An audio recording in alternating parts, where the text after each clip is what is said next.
हाँ, अपन अब पढ़ते हैं विद्युत चुंबकीय प्रेरण। विद्युत चुंबकीय प्रेरण। तो विद्युत चुंबकीय प्रेरण, इसको ब्रिटिश के जो वैज्ञानिक थे माइकल फेराडे, उन्होंने अपने प्रयोगों के अनुसार इसको बताया था, जो कि ये नियम 29 अगस्त 1831 को प्रतिपादित किया था। तो उन्होंने अपने प्रयोगों में कुंडली और चुंबक के बीच जो प्रयोग किया था, जो कि आपस में गति करवाई थी, और गति करवाने पर कुंडली के मध्य क्या हुआ था, प्रेरित विद्युत वाहक बल उत्पन्न हुआ। इसे क्या कहा गया है, विद्युत चुंबकीय प्रेरण कहा गया है।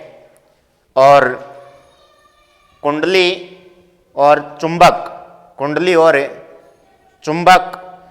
दोनों के मध्य आपस में सापेक्ष गति होती है, आपस में सापेक्ष गति होती है। तो कुंडली के अंदर चुंबकीय क्षेत्र रेखाएं, उनकी संख्या या फ्लक्स की मात्रा में लगातार क्या होता है, परिवर्तन होता है। यानी चुंबकीय क्षेत्र रेखाओं की संख्या में और या फिर फ्लक्स,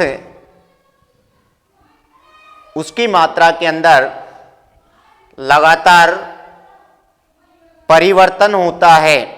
और परिवर्तन होने के कारण कुंडली में क्या होता है, प्रेरित विद्युत वाहक बल उत्पन्न होता है, जो कि एक क्या होती है, विद्युत धारा होती है।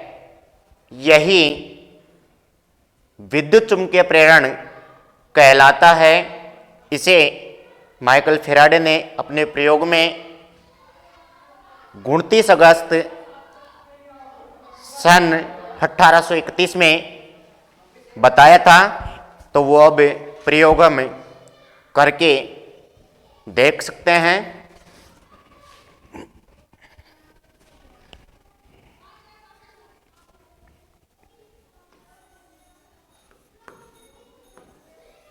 विद्युत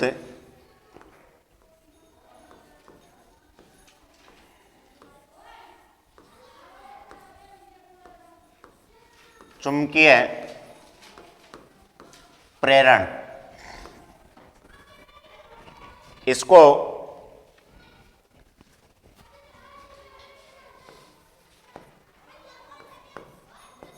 ब्रिटिश के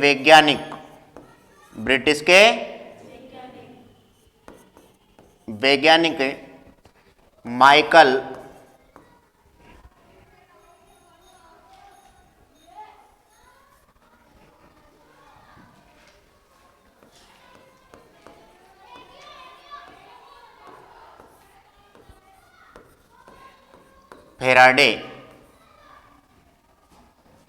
फेराडे ने दिया था।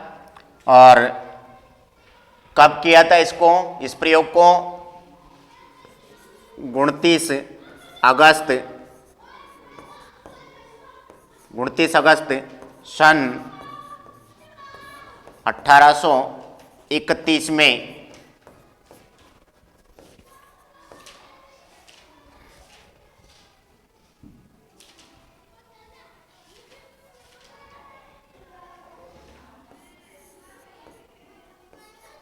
बताया। इसमें 2 क्वेश्चन बन रहे हैं इतने से में कि विद्युत चुंबकीय प्रेरण को किसने प्रतिपादित किया, तो किसने किया था इसको? माइकल फैराडे ने। और दूसरा है कि विद्युत चुंबकीय प्रेरण को कब प्रतिपादित किया? तो 29 अगस्त सन 1831 को प्रतिपादित किया था। तो हम वो प्रयोग करते हैं। तो जैसे कि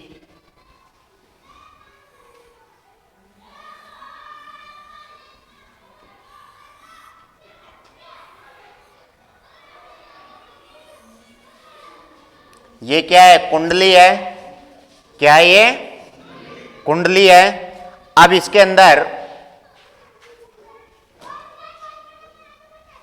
अंदर जैसे ये क्या है?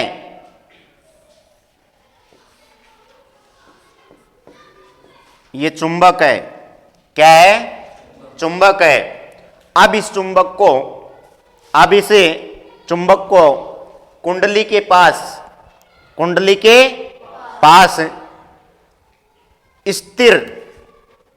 स्थिर रूप में रख देते हैं। क्या कर देते हैं? रख देते हैं। तो रखने पर इसके अंदर क्या होगा?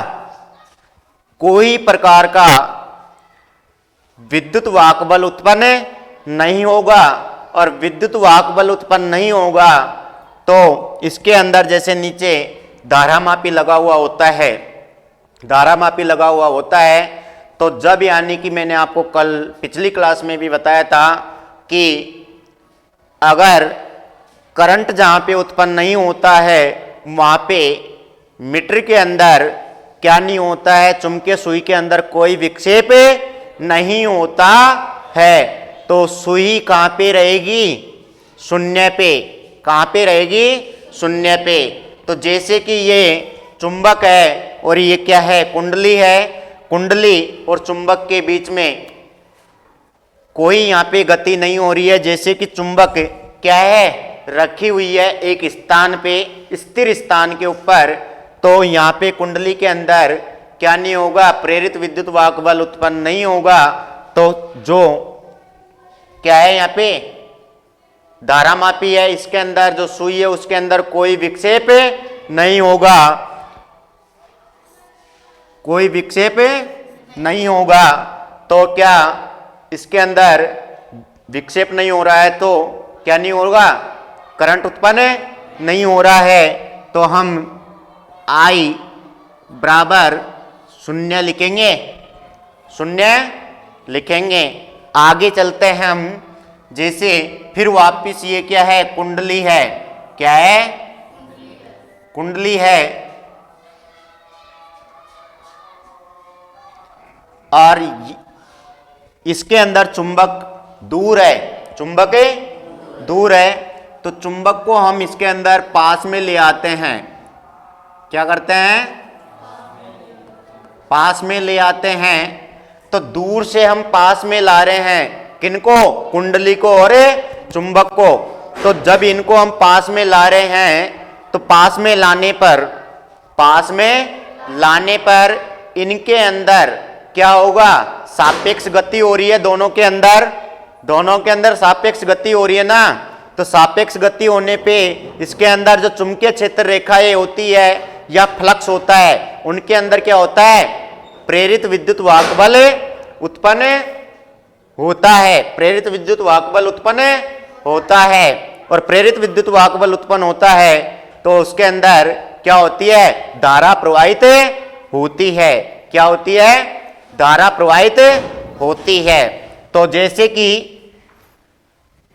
पहले प्रयोग के अंदर क्या था? चुंबक स्थिर थी, दूर थी। तो उसके अंदर कोई धारा प्रवाहित नहीं हुई। तो धारा प्रवाहित नहीं हुई तो क्या नहीं हुआ? प्रेरित विद्युत वाहक बल उत्पन्न नहीं हुआ। तो हमने I बराबर 0 जो कि विद्युत धारा 0 है, 0 है। तो कोई प्रकार का विक्षेप नहीं हुआ। और जैसे ही हमने दूसरे प्रयोग के अंदर चुंबक और कुंडली दोनों को आपस में पास में लाए, दोनों के अंदर चालन किया, दोनों के अंदर गति करवाई। तो गति करने पर अचानक से धारामापी धारामापी जो कि सुई है, उसके अंदर अचानक से क्या हुआ, विक्षेप हुआ। क्या हुआ, विक्षेप हुआ। तो विक्षेप होने पे क्या होता है, विक्षेप कब होता है, जब कुंडली के अंदर क्या होती है, धारा प्रवाहित होती है। जब धारा प्रवाहित होती है तभी क्या होता है, विक्षेप होता है। तो जैसे छड़ चुंबक है और कुंडली है, दोनों में सापेक्ष जैसे गति करवाई तो पास आई, पास आने पर ये क्या हुई, इसके अंदर अचानक से सुई क्या हो गई, विक्षेप हो गई, यानी कि धारा प्रवाहित हो गई। तो धारा प्रवाहित होने पर सुई विक्षेप हुई, सुई विक्षेप हो गई। तो इसमें क्या हुआ, करंट उत्पन्न हो गया दोनों इसमें कुंडली के अंदर। तो ये करंट क्या कहलाएगा, क्या कहलाएगा, विद्युत चुंबकीय प्रेरण कहलाएगा। तो धारा प्रवाहित होने पे सुई क्या हो गई, विक्षेप हो गई। क्या हो गई, तो क्या हम I बराबर 0 लिखेंगे क्या, नहीं, I बराबर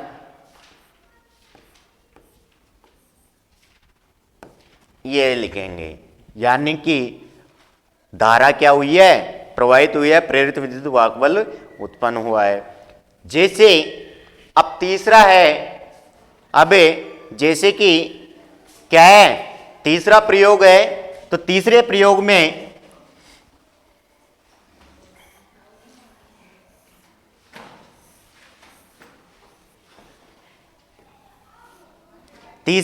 में वापस हम जैसे कि पास में से चुंबक को दूर लेके जाते हैं, पास में से चुंबक को हम क्या लेके जाते हैं, दूर लेके जाते हैं, दूर लेके जाते हैं। तो दूर ले जाने पे जैसे कि पहले क्या थी, स्थिर रखी हुई थी, पहले प्रयोग में क्या था, स्थिर रखी हुई है चुंबक कुंडली के कुछ दूरी पे। तो स्थिर रखे रहने पे क्या कार्य हुआ, क्या संपन्न नहीं होगा, नहीं होगा ना। अगर हम कुछ करेंगे तभी तो कार्य संपन्न होगा। तो जैसे कि हमने दूसरे प्रयोग के अंदर कुछ किया है तो कार्य संपन्न हुआ है, जिसके माध्यम से क्या हुआ है, प्रेरित विद्युत वाहक बल उत्पन्न हुआ है कुंडली के अंदर, जिससे जो धारा मापी है उसमें क्या होता है, क्या होता है, सुई के अंदर विक्षेप उत्पन्न होता है। विक्षेप कब होगा, जब धारा उत्पन्न होती है तब। ठीक है। अब तीसरा प्रयोग है, जैसे कि दूसरे में पास में थी, पास में आई है चुंबक, अब पास में से दूर जाती है चुंबक, पास में से दूर जाती है। तो कार्य कर रहे हैं, कार्य कर रहे हैं ना, तो कार्य करेंगे तो क्या होगा, धारा उत्पन्न होगी, धारा उत्पन्न होगी ना, क्योंकि दोनों के अंदर क्या हो रही है, गति हो रही है। पहले पास में आई थी, अब दूर जा रही है, तो गति हो रही है। तो गति होगी तो क्या होगा, धारा उत्पन्न होगी, और धारा उत्पन्न होगी तो सुई क्या होगी, विक्षेप होगी, विक्षेप होगी ना। लेकिन इस बात का ध्यान रखना है कि पहले पास आ रही थी और अब दूर जा रही है, तो धारा की दिशा क्या हो जाएगी, चेंज हो जाएगी, धारा की दिशा चेंज हो जाएगी। अगर धारा इधर से आ रही है और इधर जा रही है, धारा इधर से इधर जा रही है पास में, तो पास में लाने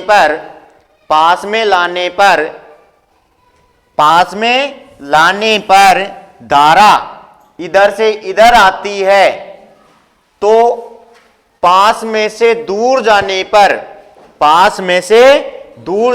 पर धारा की दिशा क्या हो जाती है, बदल जाती है, धारा की दिशा बदल जाती। जैसे कि अगर पास में लाने पर धारा इधर से इधर बह रही है, धारा इधर से इधर बह रही है, तो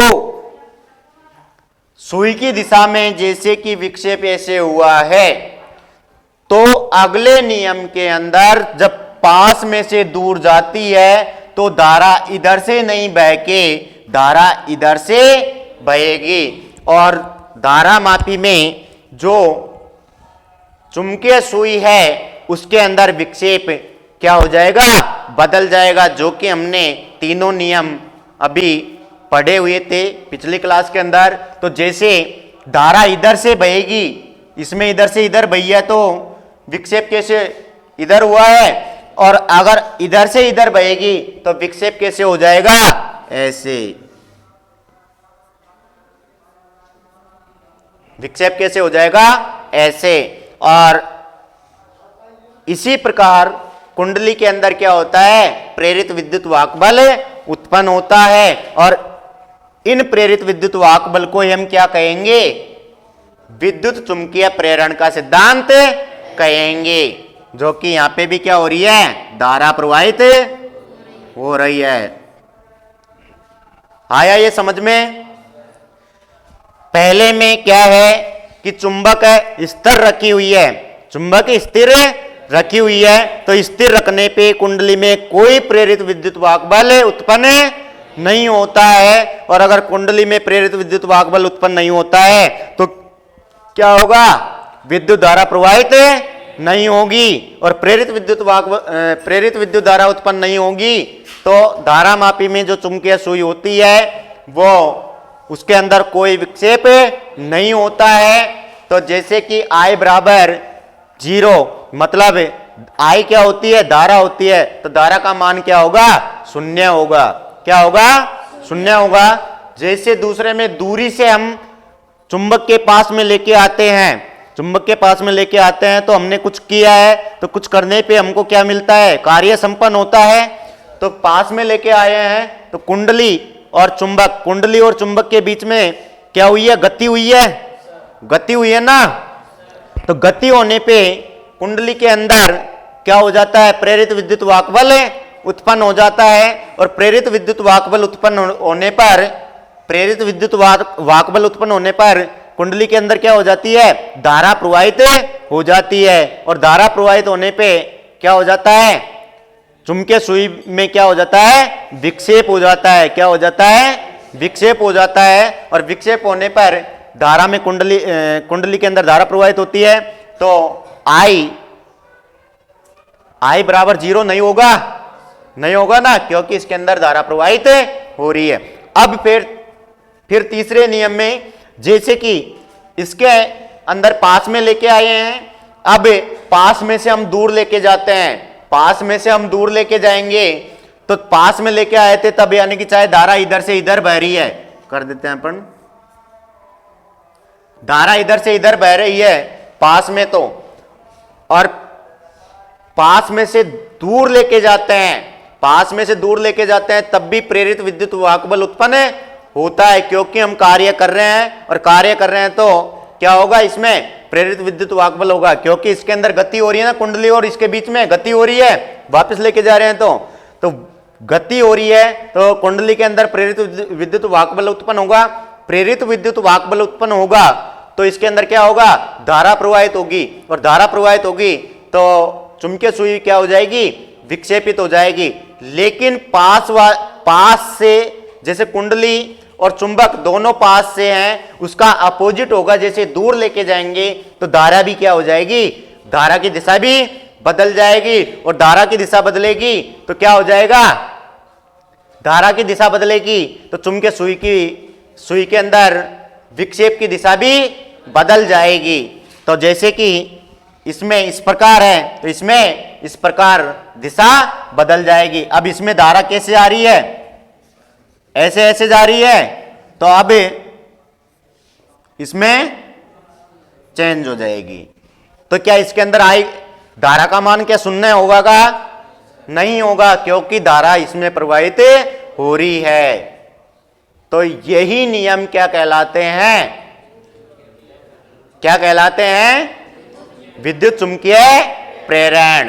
क्या कहलाते हैं, विद्युत चुंबकीय प्रेरण कहलाते हैं। इनको, इस नियम को माइकल फेराडे ने, जो कि ब्रिटिश के वैज्ञानिक है, उन्होंने 29 अगस्त सन 1831 को बताया था। तो ये आपके क्लियर है। तो इसकी डेफिनेशन क्या होगी कि जब कोई छड़ चुंबक और कुंडली के बीच क्या होती है, सापेक्ष गति होती है, या सापेक्ष गति करवाई जाती है तो कुंडली में क्या होता है, प्रेरित विद्युत वाहक बल उत्पन्न होता है। इसे ही क्या कहते हैं, क्या कहते हैं, विद्युत चुंबकीय प्रेरण कहते हैं। तो वैसे आपके ये समझ में आ गया होगा, ठीक है, कोई दिक्कत? तो इसकी डेफिनेशन, जब कोई छड़ चुंबक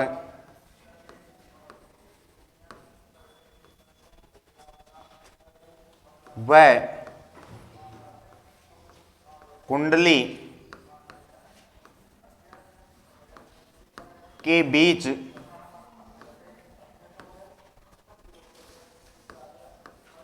सापेक्ष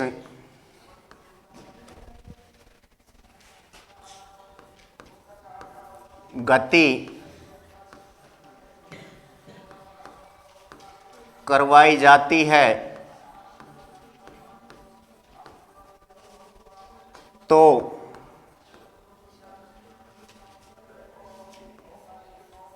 कुंडली में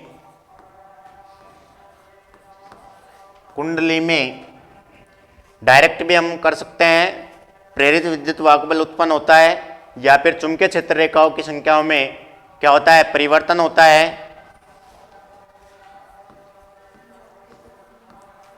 चुंबकीय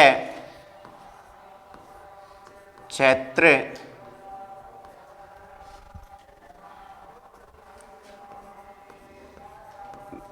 रेखाओं की संख्या में लगातार परिवर्तन होता रहता है, जिसके कारण क्या होता है, जिसके कारण क्या होता है,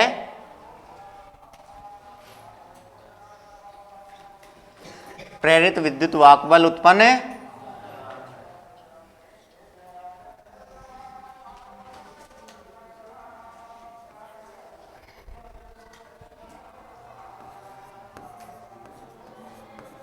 जिसके कारण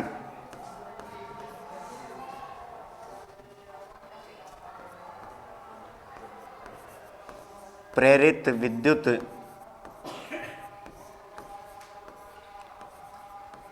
वाहक बल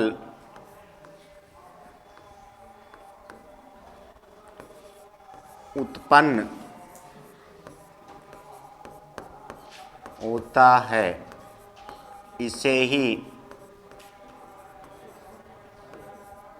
विद्युत चुंबकीय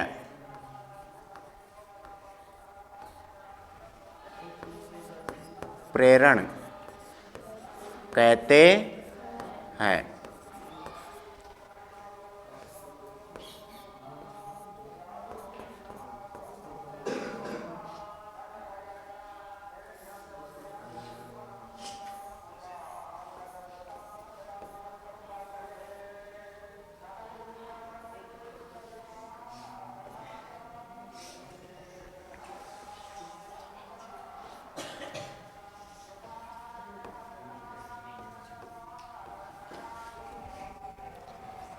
तो ये आपके कंप्लीट है।